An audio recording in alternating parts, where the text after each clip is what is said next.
The एक्सोर्सिस्ट नाम की ये फिल्म 1973 में आई। वो फिल्म है जिसमें सबसे शापित फिल्म माना गया। ये फिल्म बहुत ज़्यादा डरावनी थी। इसे देखना मौत से आंखें मिलाने के बराबर माना गया। तो दोस्तों आज हम आपको बताने जा रहे हैं एक इतनी डरावनी फिल्म के बारे में जिसका देखिए है तो अंग्रेजी फिल्म और उसका नाम है द एक्सोर्सिस्ट। इसको नॉवेल के रूप में लिखना शुरू किया था विलियम फ्रैडकिन ने। पहली बार इन्होंने ये हॉरर नॉवेल लिखा था और ये बहुत हिट रहा था। इस सफलता के बाद इन्होंने इस पर फिल्म बनाने का फैसला किया। वार्नर ब्रदर्स ने फिल्म के राइट्स खरीदे, लेकिन जिस भी डायरेक्टर को ये फिल्म बनाने के लिए अप्रोच करते थे सबने इनकार कर दिया। हार कर नॉवेल लिखने वाले विलियम ने खुद इसे डायरेक्ट करने का फैसला किया। कोई बड़ा डायरेक्टर फिल्म में नहीं था तो बड़े एक्टर्स ने भी दिलचस्पी नहीं दिखाई।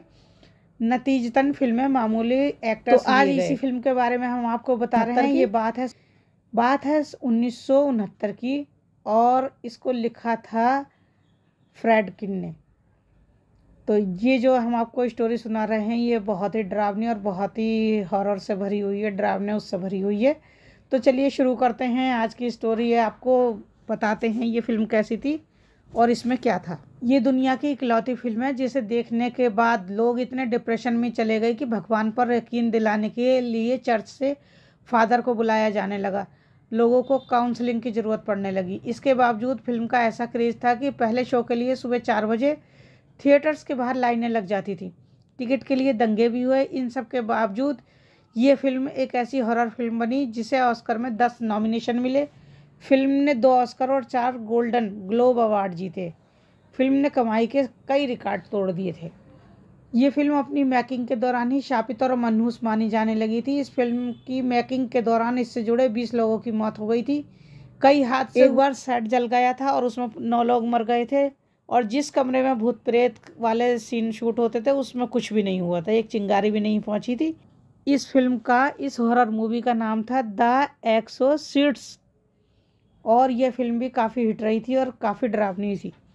फिल्म की कहानी देखिए, एक ऐसी हीरोइन की कहानी है जिसका नाम होता है क्रिस मैकनील, जो एक फिल्म के सिलसिले में अपनी बेटी रेगन के साथ एक नए घर में शिफ्ट होती है। घर में लगातार तरह तरह की चमत्कारिक घटनाएं होती रहती हैं। तो रेगन एक दिन, वो छोटी बच्ची होती रेगन एक दिन अपनी माँ को बताती है कि उसका एक दोस्त कैप्टन हाउंडी है। क्रिस अपने घर में दोस्तों के लिए पार्टी रखती है जहाँ उसकी बेटी रेगन जो है वो कालीन पर जो सूसू कर देती है। वो सब लोग, उसके दोस्त और वो सब मिलकर उसे पलंग पर लेटाते हैं, लेकिन पलंग हिलने लगता है। रेगन का रवैया लगातार वायलेंट वाला होता चला जाता है।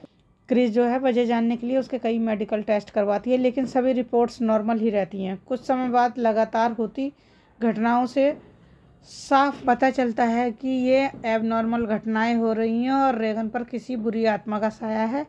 कुछ समय बाद उनके घर के बाहर क्रिस के दोस्त डेनिंग्स का शव मिलता है जिसकी गर्दन घूमी हुई होती है। कुछ समय बाद रेगन खुद अपनी गर्दन घुमाकर डेगिंग्स की आवाज़ में बातें करने लगती है।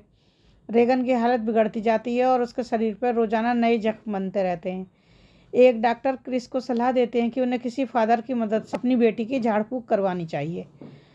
फादर कारास जब रेगन का इलाज करते हैं तो भूत रेगन को लगातार नुकसान पहुंचाता जाता है। रेगन के शरीर को काबू कर चुका भूत कहता है कि वो तब तक ये शरीर नहीं छोड़ेगा जब तक रेगन मर नहीं जाए। कई संघर्षों के बाद आखिरकार फादर भूत को निकालने में कामयाब हो जाते हैं। रेगन के ठीक होने पर क्रिस उसे लेकर दूसरे घर में रहने चली जाती है। और ये फिल्म आपको देखिए अच्छी तो बहुत लगेगी, लेकिन ये इतनी ज़्यादा डरावनी है और इसके साथ इतने ज़्यादा वाक़ये हुए हैं कि आप लोगों को लगेगा कि ये सच में ही कोई हॉरर स्टोरी है। तो इसकी कहानी इतनी डरावनी थी और इस फिल्म का बजट $2.5 मिलियन रखा गया था उस समय के हिसाब से। आजकल के हिसाब से देखेंगे तो 12 या $14 मिलियन समझिए।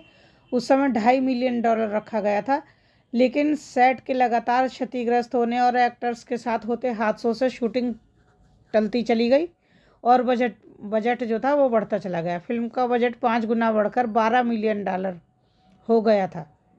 इस फिल्म की शूटिंग का ये हिसाब था कि जैसे एयर कंडीशन नुमा रेफ्रिजरेटर लगाया गया था बहुत बड़ा, जिसे ज़्यादातर रेस्टोरेंट में इस्तेमाल किया जाता है। $50,000 के उस फ्रिज से कमरे का तापमान जो था, पूरे कमरे का जो तापमान था वो -28 डिग्री हो जाता था।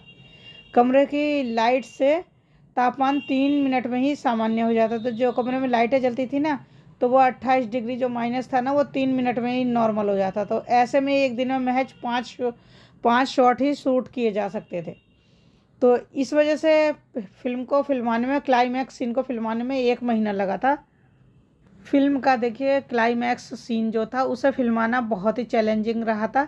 वहाँ फादर कोरस और मैरिन झाड़ फूक से प्रेत आत्मा को बच्ची के शरीर से निकालते हैं।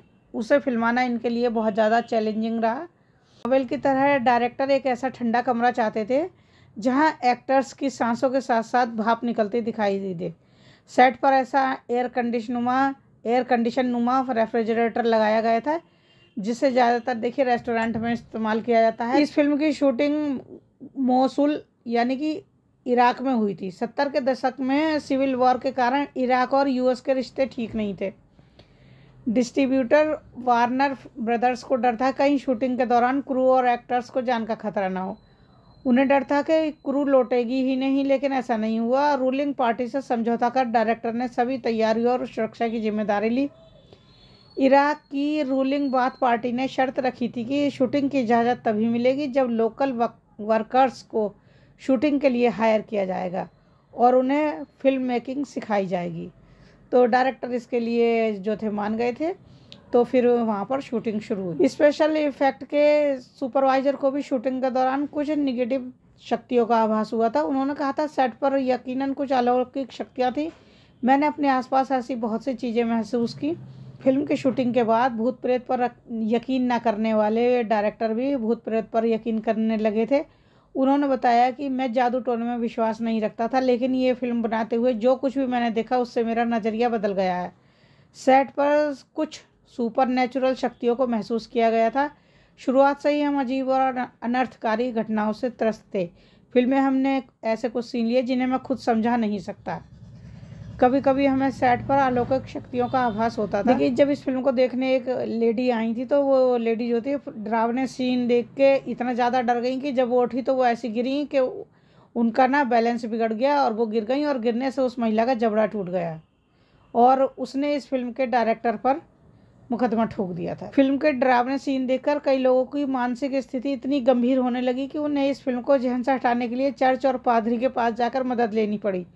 लोग उन्हें घर बुलाते जिससे उन्हें दोबारा जीसस पर भरोसा हो सके। वहीं बहुत से लोग ऐसे भी रहे जिन्हें ये फिल्म देखी और उनकी नींद उड़ गई।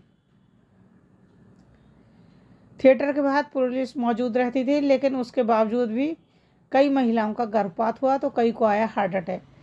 डरावने सीन देखकर कई लोगों को हार्ट अटैक आ गया था और वहीं फिल्म देखने पहुंची प्रेग्नेंट महिलाओं को मिसकैरेज भी हो गया था। लगातार हादसे, हार्ट अटैक, बेहोशी के मामले सामने आते देख के ना क्या हुआ कि यूके में सेंट जॉन के एम्बुलेंस स्टाफ को सभी सिनेमाघरों के बाहर खड़ा किया जाने लगा। टोरंटो यूनिवर्सिटी थिएटर में इतने हादसे हुए कि एक रात में 4 एम्बुलेंस बुलानी पड़ती थी। इस फिल्म का रिव्यू करते हुए कुछ लोगों ने लिखा कि जब फिल्म लगी तो सिनेमाघर के बाथरूम उल्टियों से भरे रहते थे। बाथरूम की गंध इतनी होती थी कि कई लोग वहां तक जा भी नहीं पाते थे। दावा किया गया कि उल्टी की गंध दबाने के लिए थिएटर मालिक एक तरह का नमक का इस्तेमाल करते थे और एक प्लम्बर उन्होंने वहां रख छोड़ा था जो हर समय सफाई करता रहता था। 1973 में जब यह फिल्म रिलीज हुई तो इसका प्रीमियर एक ऐसी जगह हुआ जिसके सामने 16वीं सदी का चर्च था। फिल्म रिलीज होने के कुछ समय बाद ही बिजली गिरने से वो उस चर्च का क्रॉस टूटकर जमीन पर आ गया था। मार्केटिंग के तहत इसे महज 24 थिएटर में ही रिलीज किया गया था। फिल्म देखने के लिए ठंड में सुबह 4 बजे लोग टिकट लेने के लिए लंबी लाइन में खड़े रहते थे। फिल्म देखने की होड़ ऐसी मची थी कि थिएटर के बाहर टिकट के लिए दंगे तक शुरू हो जाते थे। कई शहरों में भीड़ पर काबू पाने के लिए पुलिस तक बुलाई जाती थी। माउथ पब्लिसिटी से फिल्म देखने वालों की संख्या लगातार बढ़ती जा रही थी। फिल्म रिलीज के 5 दिन पहले 21 दिसंबर 1973 को इसकी स्क्रीनिंग रखी गई थी। सीन इतने भयानक थे कि कई दर्शक डर से चीखने लगे और कई थिएटर छोड़कर भाग गए थे। वार्नर ब्रदर्स के जो एग्जीक्यूटिव फिल्म का रिव्यू करने पहुंचे वो इतना डरे हुए थे कि बीच में ही बिना रिव्यू किए भाग निकले। जो कुछ बचे वो चंद सीटों पर जमे रहे। वो फिल्म खत्म होने के बाद भी कई मिनट तक कुछ नहीं बोल सके थे। इस फिल्म के सेट के night watchman, refrigerator system operator और असिस्टेंट कैमरामैन के नवजात बच्चे की भी मौत हो गई थी। लीड एक्ट्रेस यानी लीड हीरोइन जो थी, रेगन के दादाजी जो बच्ची थी, वो शूटिंग के पहले हफ्ते में ही गुजर गए। शूटिंग के पहले ही दिन एक्टर वान साइडो के भाई की भी मौत हो गई, जिससे उन्हें शूटिंग छोड़कर स्वीडन जाना पड़ा था। फिल्म रिलीज के बाद एक्टर पॉल बैटसन को एक जर्नलिस्ट की हत्या के आरोप में सजा हुई। फिल्म में फादर डेनिम की मां का रोल प्ले करने वाली हीरोइन वासिलिकी मालिया रोस का फिल्म रिलीज से पहले ही निधन हो गया। वासिलिकी के पास फिल्मों का कोई अनुभव नहीं था। उन्हें एक रेस्टोरेंट में स्पॉट कर उन्हें ये रोल ऑफर किया गया था। शूटिंग के दौरान लिंडा ब्लेयर, मैक्स वान साइडो और कई क्रू मेंबर्स के फैमिली मेंबर्स की भी मौत हो गई। फिल्म में फादर डेमिन की मां का रोल प्ले करने वाली हीरोइन मालिया रोस का फिल्म रिलीज से पहले ही निधन हो गया। इस फिल्म में पहली मौत जैक मैकगोरेन की हुई थी, जिन्होंने फिल्म के निंग्स का रोल प्ले किया था। फिल्म में उन्हें शैतानों के हाथों मरता हुआ दिखाया गया। हीरोइन लिंडा ब्लेयर को भी बैक इंजरी हुई, जिससे वो ताउम्र स्कालियोसिस से परेशान रही। क्लाइमैक्स सीन में ब्लेयर को -28 डिग्री सेल्सियस में सिर्फ एक पतली गाउन पहनकर शूट करना पड़ा था, जिससे वो ऐसी बीमार हुई कि फिर पूरी ज़िंदगी उससे उबर नहीं पाई। एक इंटरव्यू में एलेन ने बताया कि परफेक्ट शॉट की चाह में डायरेक्टर विलियम और क्रू मेंबर उन्हें बेरहमी से इधर से उधर खींच रहे थे और वो दर्द से चीख रही थी, लेकिन लोगों को लगा कि वो एक्टिंग कर रही हैं। एलेन का दर्द इतना बढ़ गया कि उन्होंने गालियां देते हुए कैमरा बंद करने को कहा। डायरेक्टर के इशारे पर कैमरामैन ने एलेन को ज़मीन पर पटक दिया, जिससे उनकी रीढ़ की हड्डी में चोट आई। लिंडा ब्लेयर ने भी एलेन की बातों की पुष्टि की, हालांकि डायरेक्टर ने इनको बेबुनियाद बताया।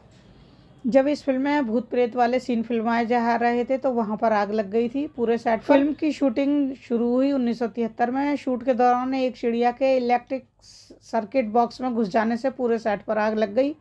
सेट पर हीरोइन रेगन का घर बनाया गया था, जो फिल्म में मुख्य किरदार निभा रही थी। आग से पूरा सेट तबाह हो गया, लेकिन जिस कमरे में भूत प्रेत वाले सीन फिल्माए जा रहे थे उस कमरे में आग की एक चिंगारी भी नहीं पहुंची। पूरा सेट जलने के बावजूद चमत्कारिक तरीके से उस कमरे को बचा देख हर कोई हैरान था। इस हादसे में 9 लोगों की जान गई थी। इसके बाद उसका शुद्धिकरण कराने के लिए जब चर्च के फादर को बुलाया गया तो उन्होंने भी शुद्धिकरण करने से इनकार कर दिया। तो ऐसे बहुत से हादसे हुए इस फिल्म के साथ, जिसे इस फिल्म को शापित कहा गया और इसे शापित फिल्मों की श्रेणी में रखा गया। आप लोगों को सुनकर इस फिल्म के बारे में कैसा लगा और ये इस फिल्म की कहानी आप लोगों को कैसी लगी, मुझे ज़रूर बताइएगा। तो आप लोगों को अगर आप लोगों को अच्छी लगी हो तो प्लीज़ चैनल को लाइक कीजिए, शेयर कीजिए और सब्सक्राइब कीजिए और इसी तरह बने रहिए मेरे चैनल पर। और चैनल को अगर आप लोग नए हैं तो सब्सक्राइब कर लीजिए। चलिए मिलते हैं आपसे अगली वीडियो में, तब तक के लिए नमस्कार।